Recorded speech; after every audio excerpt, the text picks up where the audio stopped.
Coritiba 2, Paysandu 5, um jogo cirúrgico do Papão com uma efetividade absurda.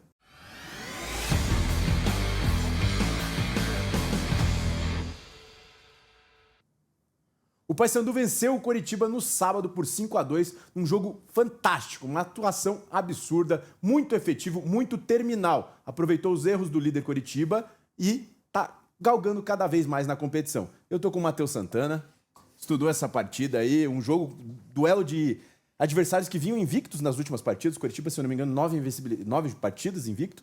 O Paysandu tinha 5 ou 6, não me lembro agora. 5 chegou na sexta. Chegou na sexta agora, então era um duelo de times invictos. E o Paysandu foi na casa do Coritiba e surpreendeu bastante. 5. A vitória é ok, mas 5 é surpreendente. Will, foi uma vitória gigantesca do Paysandu e digo com tranquilidade que foi a melhor partida do Paysandu, não só pela essa vitória expressiva, mas a forma como a equipe se comportou bem, de uma forma madura e conseguindo punir os erros do Coritiba, né? E com uma efetividade absurda, como você trouxe. Então, para mim, foi o melhor jogo disparado do Paysandu no campeonato e num momento assim crucial para a equipe sair da zona de rebaixamento, né? Enfrentando o Coritiba, líder da competição fora de casa, é uma vitória para se exaltar, né? E a gente tem que falar disso. Apesar de que eu achei que o Coritiba não fez uma partida ruim, tá? Mas isso que torna mais importante ainda a vitória. Você vai lá contra o Coritiba fora de casa, faz 5-2 e, na minha opinião também, o Coritiba não jogou mal. Obviamente, teve seus erros. Nenhum time leva 5 gols e também não tem sua responsabilidade. Mas eu não achei que o Coritiba fez um jogo tão ruim assim para tomar 5 gols. Então enaltece mais ainda a vitória do Paysandu. É, uma vitória espetacular. A gente vai tentar mostrar taticamente os aspectos que envolveram essa partida, mas a gente não tem como fugir, cara, dessa efetividade absurda do Paysandu. 6 finalizações a gol nos 90 minutos, quer dizer, nos 100 minutos do jogo ali, enfim, com os acréscimos junto ali, 5 gols. das 6 finalizações no gol, 5 entraram. É um negócio, assim, assustador. Você vai mostrar alguns aspectos táticos das duas equipes, até algumas coisas que o Coritiba tentou fazer para correr atrás do placar quando estava perdendo. Mas, além da parte tática, eu acho que sobressaiu também aspectos técnicos, tá? Como, por exemplo, já adiantando o próprio Diogo Oliveira e a questão da impulsão e o quanto ele subiu nos gols.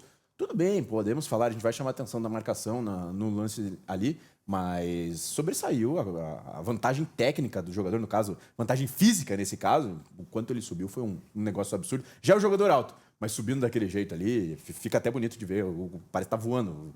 Parecia um beija-flor, né? Exatamente. A gente está com a camisa do Brasil aqui, né? Isso, antes da gente começar a análise aqui, entendeu por que o Paysandu fez um placar tão elástico e por que também não deu certo as coisas para o Coritiba, a gente está com essa camisa do Brasil aqui, a gente está com um plano de membros para a galera ajudar a gente a ter camisa dos clubes atualizadas aqui. A gente tem camisa de alguns clubes do Brasil aqui no... Nosso acervo aqui, né? Nosso acervo, porque tem um colecionador que nos empresta, mas a gente quer ter a nossa, então a gente tem 2 planos de membro ali, é só clicar que você vê. R$ 3,99, que é para apoiar até camisa do seu time aqui atualizada no canal, e também R$ 7,99 o plano de baixo, que é para apoiar nosso projeto, para a gente trazer cada vez mais conteúdos, seja do Coritiba, seja do Paysandu, enfim, de análise jogadores. De jogo e toda a cobertura que a gente faz aqui, né? Para o pessoal apoiar o nosso projeto, de fato. Pode ser um valor muito simbólico, mas para nós é muito importante contar com o apoio de vocês, né? E mais uma vez, antes de a gente entrar na análise, outra forma de apoiar é curtir, compartilhar e divulgar com os amigos, se inscrever, que isso ajuda muito a gente. Vamos para análise? Bora falar desse jogo, Will, porque o Paysandu não fugiu muito da sua estrutura. A gente até falou que vinha desfalcado, né? Você tinha ali o Luan, que não jogou, o Thalisson não podia jogar, o Thiago Heleno, que também não estava à disposição. Seria o substituto direto da zaga, né? Exatamente. Ainda não tinha o Rossi. Então, o Paysandu, que em alguns momentos jogou com 3 zagueiros, foi para 2 linhas de 4, mais 2 jogadores na frente, né? No jogo passado já utilizou 2 linhas de 4, tá? Não propriamente 2 linhas de 4, 2 linhas de 4 é marcando, né? Atacando é um pouco diferente, mas já tinha saído do 3 zagueiros, só para contextualizar. Isso, perfeito. Mas só pra gente falar dessa estrutura sem bola, né? Que apresentou contra a equipe do Coritiba. Aqui você vê a linha de 4 meio-campistas, tem uma linha de 4 defensores que não tá na imagem, mas você tem aqui na frente o Denner e o Diogo fazendo essa dobra ali, tentando coibir essa marcação no Machado, né? E você vê que o Machado, de fato, até bloqueou aqui meu telefone, porque a gente conversou muito, viu, Will? Vamos falar do Machado aqui, porque o Machado, nesse começo de jogo, ele tava pedindo uma opção. Você vê que ele tá apontando, tá pedindo pros companheiros, né? E, de fato, ele é esse regista do Coritiba. Ele começou bem o jogo, né? Conseguindo fazer essa bola girar de um lado para o outro. Depois, claro, com o erro dele, ele caiu de produção. Mas você vê que o Paysandu marcando bem, tá? Encaixadinho, tentando fazer bem essa marcação, coibindo os espaços, principalmente nessa região central ali, né, de meio campo, não deixando essa bola entrar. E você obriga o Coritiba a ficar tocando a bola entre os zagueiros até tentar forçar um passe. Então, sempre aquele passe forçado fica mais fácil, às vezes, para a defesa. E aqui, ó, que a gente quer chamar a atenção, por favor, se você quiser. Não, é exatamente isso. O quanto o Paysandu encurralou jogadores nesse canto tentando marcar aqui. Então você percebe que tem 3, 4, 5 jogadores do Coritiba, mas tem 6 jogadores do Paysandu empurrando eles e daí muito... A partir do momento que você rouba, você é muito terminal, né? O Paysandu tinha isso. Roubava a bola e saía muito terminal. Tanto que teve pouca posse de bola na partida.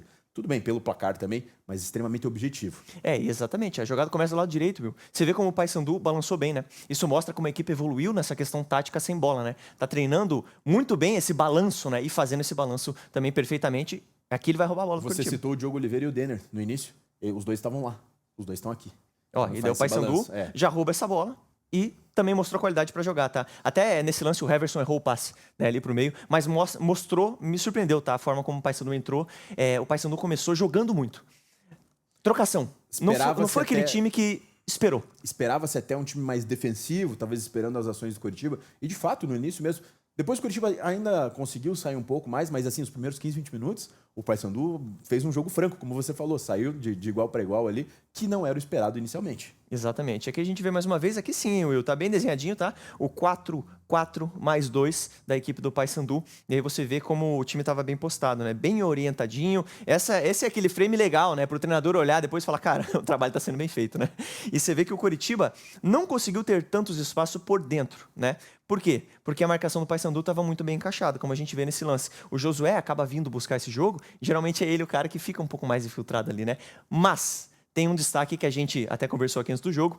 Esse tipo de jogada, o Josué ou o Machado, que são dois jogadores que batem bem na bola, né? O tipo de virada de jogo estava dando certo, Will. Teve mais que uma jogada assim. O porquê a virada? Porque a partir do momento que você vê que o Paysandu ele balançava junto e marcava muito próximo com vários jogadores. Mas se você conseguisse acertar a inversão, você pega de mano. Que é o que a gente vai trazer nesse lance aqui. Exatamente isso que a gente vai mostrar.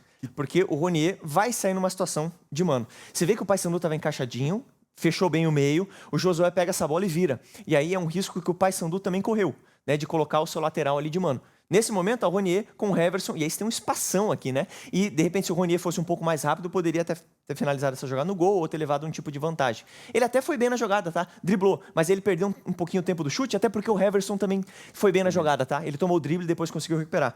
No momento que ele chuta, ele é bloqueado. E aí a gente vê como o Paysandu também desceu bem a sua marcação, né? Encaixou, compactou bem o seu time ali. E já na saída de bola, já aciona o seu principal jogador de contra-ataque, o Garcês. Você falou o que eu ia falar.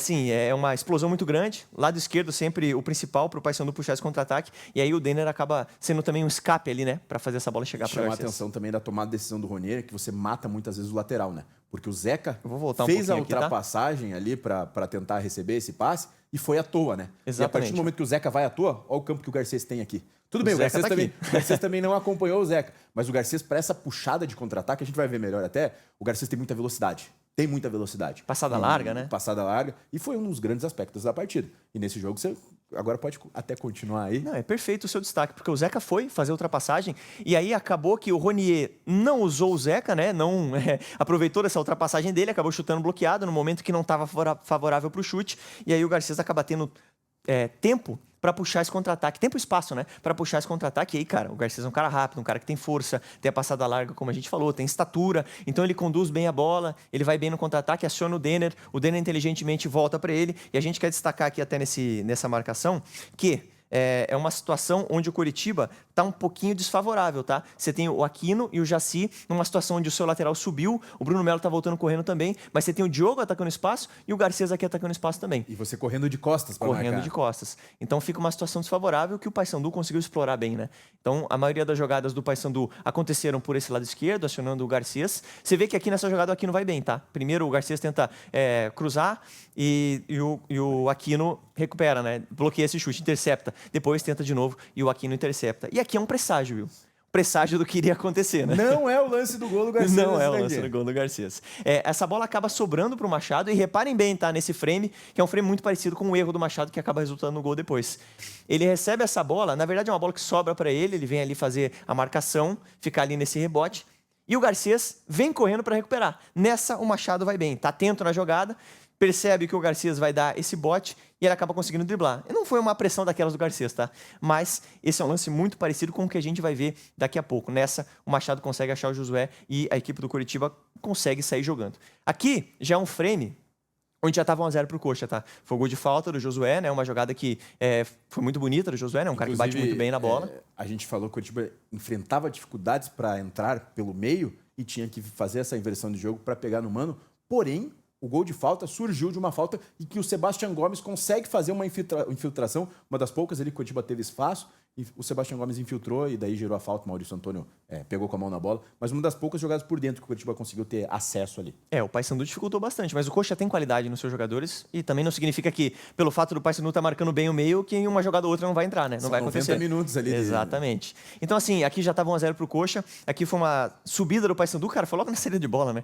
O Paysandu tenta subir, a bola só pro Ronier, a equipe do Coxa estava saindo. Se essa bola entra, cara, poderia ter mudado a história do jogo, tá? Porque logo depois do 1-0, se essa bola entra aqui, você percebe que o De La Torre estava livre aqui. A marcação até não aparece no frame, mas estava no cantinho aqui e estava uma situação de 1-1. O Paysandu estava tentando sair e o Coxa recuperou rápido. O Ronier acaba errando esse passe. E aí, quando ele erra esse passe, a gente percebe que a bola volta para o Garcês. E aí já pega uma situação de novo.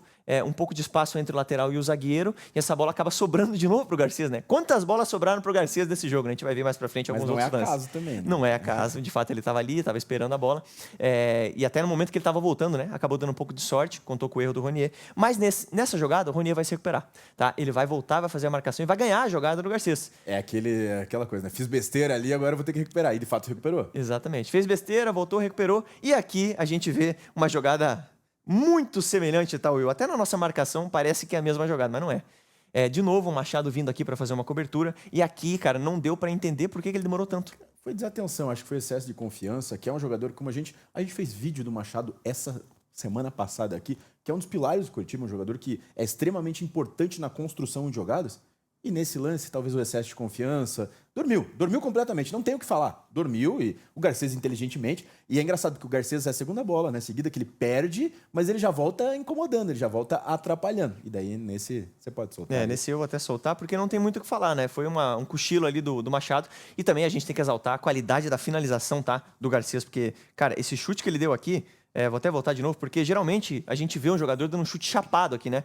E aquilo que eu falei pra você em off, antes do nosso vídeo começar. Se é aquele chute chapado, direcionado, o cara consegue colocar melhor aonde o Garcês colocou, né? Agora, esse chute que bate na cara da bola, violento, de repente a probabilidade de você errar até é alta. Mas, cara, ele acertou um chutaço na gaveta, como a gente vai ver, e assim, não tinha o que o Morisco fazer, não tinha, assim, ele é só dar os méritos pro Garcês, tá? Foi um golaço. Foi um golaço. Teve a falha, né, do Machado, não tem como não falar disso, e foi extremamente importante pro gol, mas o Garcês tem muito mérito na continuação da jogada. Sem dúvida. E aqui a gente falando, né, das viradas de jogo do Curitiba, de novo, o Machado depois que ele cometeu esse erro, ele caiu na partida, tá? Ele estava bem na partida, a partir do momento que cometeu esse erro, dá uma... É normal, né? Normal dar uma desestabilizada, né? Jogador, E assim, o Curitiba, como a gente falou, o Paysandu bem postadinho, bem fechado no meio. Você vê que não tem espaço, não tem jogador do Curitiba aqui no meio. O Curitiba estava buscando mais essa virada. A bola vai pro Machado, o Machado enxerga essa oportunidade e ele vira essa bola. E aqui foi uma situação, cara, que o Paysandu, a gente tem que destacar, né? A parte técnica estava muito apurada. A questão da leitura de jogo também estava. Porque essa leitura do Heverson aqui foi espetacular. Ele poderia ficar parado. Essa bola chegaria no Ronier, que tá aqui na jogada, enfim, algum jogador, ou é o Josué, o Sebas, hein? Não, o Josué tá aqui por dentro. É o Zeca que tá aqui na jogada, o Ronier tá por dentro, perfeito. Essa bola chegaria no Zeca e daí o Josué poderia infiltrar e seria uma situação desfavorável. Porque novamente o Garcês não foi até o final, então o Heverson tava com 2 jogadores para ele. Só que ele tem a leitura de que se ele antecipar, ele vai roubar. Se não conseguir antecipar, ele ia abrir um buraco. Mas ele tem a leitura certa de antecipação. Leitura perfeita, antecipou e já puxou um contra-ataque, uma situação que era favorável para o Coxa, virou favorável completamente, porque o Zeca tá aqui, né? E quem volta para marcar de novo? O Ronier. Essa bola chega no Garcês e aí o Ronier acaba fazendo uma falta completamente desnecessária. Por quê? Porque a defesa do Coxa tá bem postadinha. Não precisava, de repente, você dar esse bote e ir um pouco afobado, afoito, né? Porque é normal também de um atacante, um ponta que tá querendo ajudar ali, apesar do Ronier ser um cara que faz isso com frequência, mas você ir um pouco afobado nesse tipo de lance. A defesa do Coxa tá bem postada. 4 jogadores para 1, tinha mais um entrando no segundo pau lá, então você não precisava fazer essa falta ali, né? Forçar esse combate. O Ronier vai acabar por 2 vezes ali forçando essa jogada e vai fazer a falta. 2 jogadores do Paysandu bem para trás e 2 no segundo pau. Então não tinha muito o que o Denner fazer nesse momento. O Denner é um jogador canhoto de costas pro fundo. E, exatamente, não tinha muito o que ele fazer. Aí o Ronier vai quebrar um galho para ele. Vai acabar fazendo essa falta, sendo um pouquinho afobada, não é uma falta desnecessária, mas acabou fazendo essa falta. Agora, o lance do gol, tá? Do Diogo, e a gente quer destacar o quê? O Coritiba marca por zona, né? Você tem a marcação por zona, aqui você tem 1, 2, 3, 4, 5, 6, 7 jogadores do Coxa em linha, mais 3 jogadores aqui que fazem uma perseguição mais individual. Aí você tem o Josué, você tem o Sebas e você tem mais um que eu não consigo ver na imagem aqui. Mas você tem 3 jogadores do Paysandu, que são os 3 mais cabeceadores ali da equipe, principalmente o Diogo Oliveira, que é o que faz o gol, né? 1,94 e sobe ainda, né? Não é aquele 1,94 parado. E daí, quando essa bola vem, a defesa do Coxa tá postada, marcando cada um no seu setor, só que você pega o Diogo Oliveira vindo embalado. E a gente percebe que os 2 jogadores mais altos do Coritiba, que são o Guilherme Aquino e o Jaci, eles ficam para tentar esse cabeceio. Exatamente. E aí o Diogo Oliveira faz isso aí que... Ele subiu uns 2 metros aqui, Will. Eu não consigo... Cara, eu queria ver a medição de quanto ele subiu, tá? Porque assim, foi um negócio espetacular. Aqui, mais uma vez, em outro ângulo, mostrando a linha defensiva do Coxa. Jogadores marcando por zona, mais 2 jogadores aqui, na verdade, marcando individual, né? Você tem mais um na barreira, obviamente. 7 mais 1, mais 2. Então você tem os 10 jogadores. O Mozart até fez uma explicação que o Sebastião Gomes, esse responsável por pegar jogadores mais altos ali, talvez para fazer esse primeiro combate, e daí o jogador mais alto ir para o cabeceio. Para tentar impedir a impulsão? Isso. Mas ali a gente percebe que o Diogo Oliveira está muito solto. Um jogador que sobe do tamanho, da altura que ele sobe, tem que ter alguém incomodando, digamos, né? Exatamente. Se o Sebas era o cara responsável por fazer esse bloqueio, isso aqui não aconteceu, tá? Porque o Diogo está completamente livre, o Sebas está olhando para a bola, e aí o Diogo ter o espaço suficiente para pegar esse impulso, cara, e subir esses 5 metros aí que ele subiu, que é um negócio até engraçado, absurdo, né? É engraçado a gente falar isso porque ele subiu demais, tá? Mas enfim, muito mérito da equipe do Paysandu, tá? Uma cabeçada dessa é um espetáculo, né? Mas também tem a questão do posicionamento do Coxa, poderia ter sido feito diferente, a orientação, mas essa é uma questão que a gente... E vale destacar que o Coritiba não tinha tomado gol de bola parada na competição, tá? A gente ainda vai mostrar o segundo gol que é parecido com o primeiro gol, mas não tinha tomado. Então, mérito absurdo também do Paysandu. Muito mérito da equipe do Paysandu, por isso que a gente tem que exaltar de fato essa vitória do Papão, né? Agora já mostrando o Coritiba em desvantagem no placar, o Paysandu com a vantagem fechou muito bem o seu time, compactou bem suas linhas, né? E aqui a gente mostra até a distância aqui no lance, né? Você vê que é uma distância muito curta, né? Da primeira linha defensiva para a segunda e da segunda linha para a linha de ataque, né? Então os jogadores estão de fato bem compactados. De novo, superioridade no meio. O Coritiba não estava conseguindo entrar muito por ali, mas também não significa que uma outra jogada não vai acontecer. O Cleison, por exemplo, vai pegar essa bola, vai sair driblando e vai sofrer uma falta numa região até perigosa ali, né? A falta deu perigo, inclusive. O Cleison mesmo bateu para fora. Bateu para fora. Então, é mais uma daquelas oportunidades que a gente cita, né? O Paysandu se defende bem, mas em algum momento você pode quebrar com drible, algum tipo de situação, né? Mas o Paysandu, de fato, estava se defendendo muito bem, estava bem encaixadinho. Aqui mais uma jogada onde você tem a linha de 4 defensores, você tem o Vilela e o Anderson Leite, os 2 volantes ali, fechando bem, né, esse espaço. E você vê como a recomposição dos outros jogadores também vai acontecer. A gente vai destacar aqui na imagem o Garcês, tá? Dando um pique para voltar aqui, então você vê que ele teve, nesse lance, a contribuição defensiva que ele não teve nos outros, né? E daí já fica uma situação onde o Coxa acabou forçando uma situação... Você tem tanto jogador do Paysandu que você obriga a tentar uma jogada mais forçada e muitas vezes você erra. E até teve uma certa impaciência. De repente ele por estar 2-1, até nesse momento não tinha acontecido o terceiro gol ainda, mas o Coritiba já tomou essa virada, já estava incomodado ali e acabou em alguns momentos acelerando demais essa jogada. De repente poderia ter trabalhado um pouco melhor essa bola, mas a gente quer mostrar como o Paysandu de fato defendeu e defendeu muito bem, né? Tava bem compactado. Aqui, cara, o terceiro gol, tá? É o terceiro gol, a gente não colocou o lance da falta, mas é mais uma vez o Garcês, por esse lado do campo. Ele ganha no corpo do Guilherme Aquino. O Guilherme Aquino até talvez faz uma falta infantil igual o Ronier, mas mais uma vez o Garcês incomodando, né? O Garcês, a bola ali é o desafogo muito do Paysandu. A gente fez uma análise de Paysandu Toda a jogada era por ali, cara. Paysandu e Remo aqui, e a gente falou muito do Maurício Garcês naquela partida, porque de fato ele foi um grande desafogo, ele foi a bola do Remo naquela partida principalmente, e nesse jogo também. Tem méritos do Diogo Oliveira ali, 2 gols, mas o Garcês de fato é o desafogo desse time, e aqui mais uma vez, ele consegue ganhar uma falta até num setor parecido do que foi a outra, e daí a gente vai ver um replay aí praticamente. Né? E até em cima disso que você falou, a gente olhou o posicionamento médio da equipe do Paysandu, o Marlon quase junto com o Brian, fazendo uma dobra ali para auxiliar o Brian, né? E o Garcês, cara, completamente no campo de ataque. Tanto que a gente citou algumas vezes que o Garcês não recompôs, mas já estava pronto para sair pro contra-ataque. Era o escape, né? A gente citou até do lance do Zeca ali. E o lance que o Heverson ganha também, que gera a segunda falta, o Garcês não foi tão... Não tava. Mas porque já acho que... treinado e orientado, né? Para ele orientado, ficar como escape, né? Até porque do outro lado o Marlon faz muito bem esse trabalho defensivo.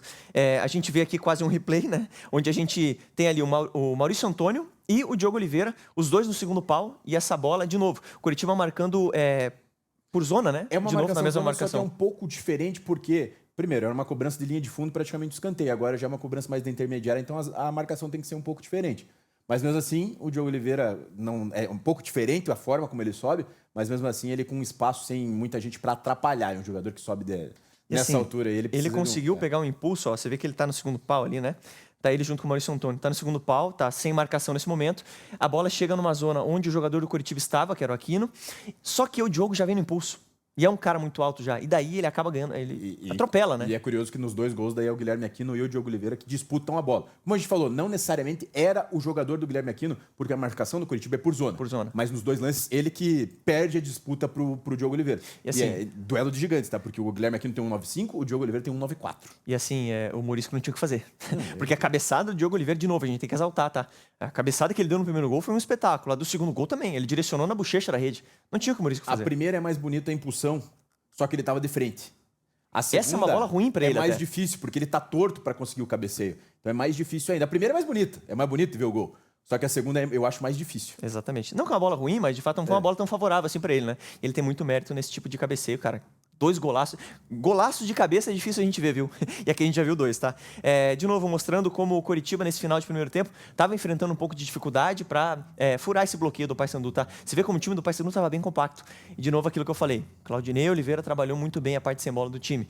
Totalmente compacto, superioridade completa no setor. O Coritiba estava tendo dificuldade, a não ser com essas viradas, né? E você colocou o Coritiba fora da sua zona de conforto, né? O Coritiba, dentro de casa, até o momento não tinha ficado atrás do placar. Nesse momento do jogo tá 3-1. Então você coloca completamente fora da zona do conforto e daí obriga o time a se expor, obriga o time a buscar a vitória e daí fica favorável também para você explorar o contra-ataque. E assim, o Coritiba também sentiu a efetividade do Paysandu, né? Porque o Paysandu não teve tantas oportunidades assim, mas as que teve foi muito efetivo. O Coritiba tinha tomado 6 gols na competição até o momento, tomou 5 nesse jogo. Então a gente vê como o Paysandu foi efetivo e conseguiu ser terminal. Exatamente. Continuando o lance, então, a gente viu que estava uma superioridade grande no setor aqui do Paysandu. A bola vai para o lado esquerdo, o Coxa aglomera ali 2, 3 jogadores, o Paysandu chega ali com mais gente, já tem superioridade de novo no setor.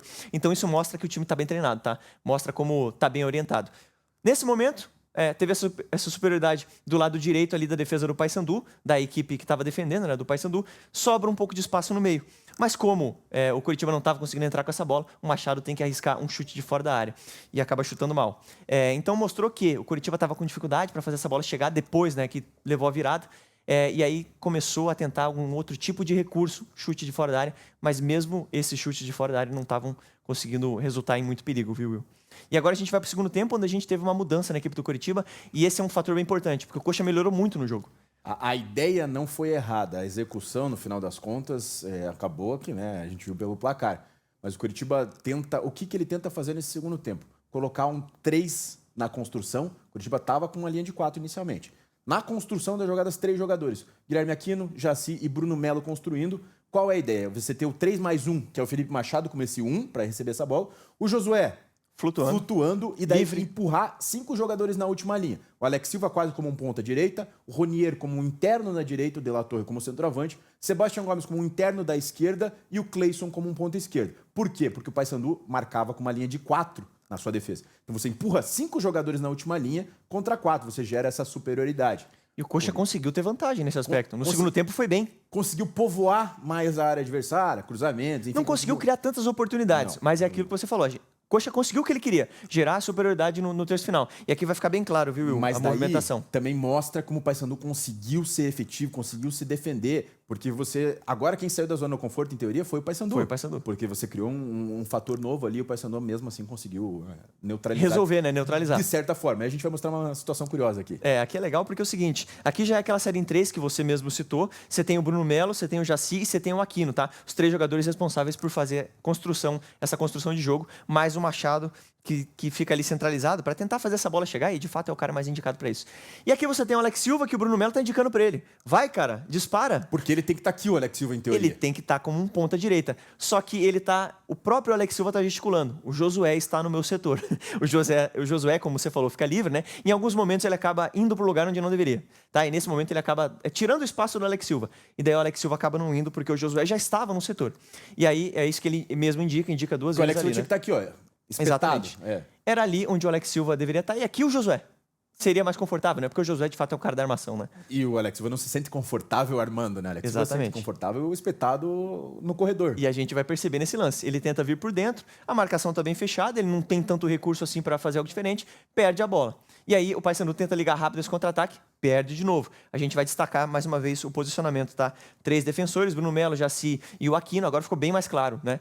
Com o Machado fazendo essa saída, os outros jogadores mais livres para atacar essa última linha da equipe do Paysandu, né? Praticamente um 3-1-6, um 3-2-5, com o Josué com muita liberdade para jogar. Aqui vai ficar meio claro até, ó. Só que o Josué tá no setor mas do aqui Alex a Silva. gente percebe, tem os 3 construindo o Machado aqui e daí 6 jogadores para atacar. Não vai aparecer todo mundo, mas 6 jogadores para atacar essa última linha. E o Alex Silva, até destaquei na marcação, ele tá por dentro de novo, né? Onde ele não se sente tão confortável Tinha que ter assim. trocado com o Josué, né? Tinha que ter trocado. Mas a jogada acaba seguindo e o Coritiba acaba não conseguindo fluir muito bem ela, porque, de fato, a equipe não estava tão bem posicionada, até que chega no Machado e aí usa de novo aquele recurso que a gente falou. Virada de jogo. O Coritiba não estava conseguindo entrar tanto com essa bola. Estava sendo bem marcado pelo meio. E aí essa bola vai ser virada pelo Machado. Só que tem um detalhe. A inversão de jogadas é muito boa. E foi boa a inversão.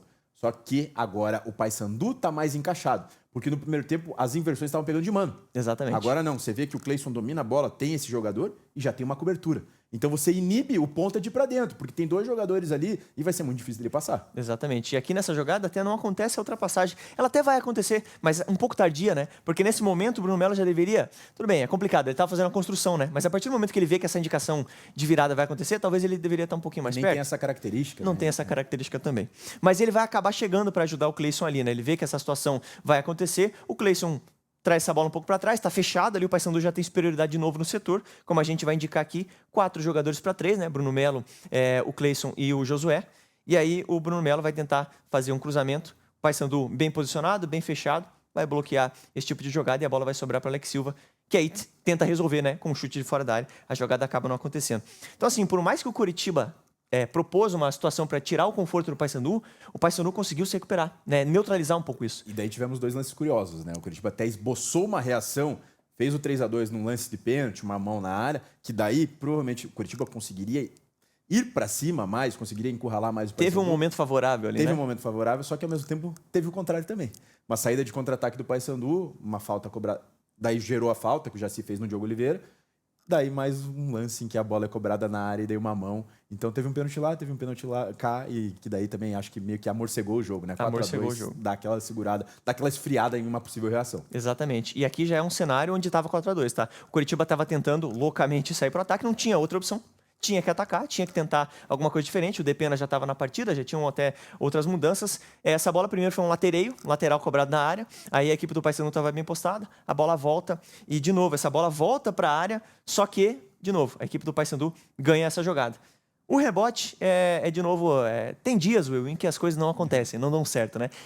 Para o Paysandu, foi o dia onde tudo deu certo. Efetividade absurda, uma proposta de jogo muito bem executada. Para o Coritiba, por mais que tivesse uma boa ideia por trás e a equipe não tenha jogado tão mal, na minha visão, e acho que na sua também, não era o dia do Coritiba. E aqui esse lance representa um pouco disso. Um rebote onde o Depena vai tentar finalizar no gol, chuta em cima da marcação. E olha quem estava lá no cantinho, do lado do Cleison, já esperando ali alguma brecha. É o Garcias. E no final do jogo já, então. No final do jogo já, cara. E aí o Depena vai chutar essa bola, vai bloquear e vai armar o contra-ataque pro Garcias. E aí não tem pro Josué, pro próprio Cleison ali. A velocidade dele, né? Uma velocidade muito grande. O Garcias até não conduz tão bem essa bola, tá? Ele conduz pra fora. Ele devia ter conduzido pra dentro. Mas era final de jogo já. Mas era final de jogo. Também, né? Vamos dar um desconto porque o que ele faz a seguir é um espetáculo. Só que o Coritiba, bem ou mal, estava bagunçado nesse momento. Você pega os jogadores que estavam marcando o Garcias. Primeiro, o Josué tenta correr igual louco e depois o cara que dá o combate é o Cleison. Exatamente. Então já é um Coritiba mais bagunçado e daí o Garcias aproveita e faz E nesse bonito, momento, né? o Garcias até tava o Cleison no lance, mas tinha o Josué e o Jaci, né?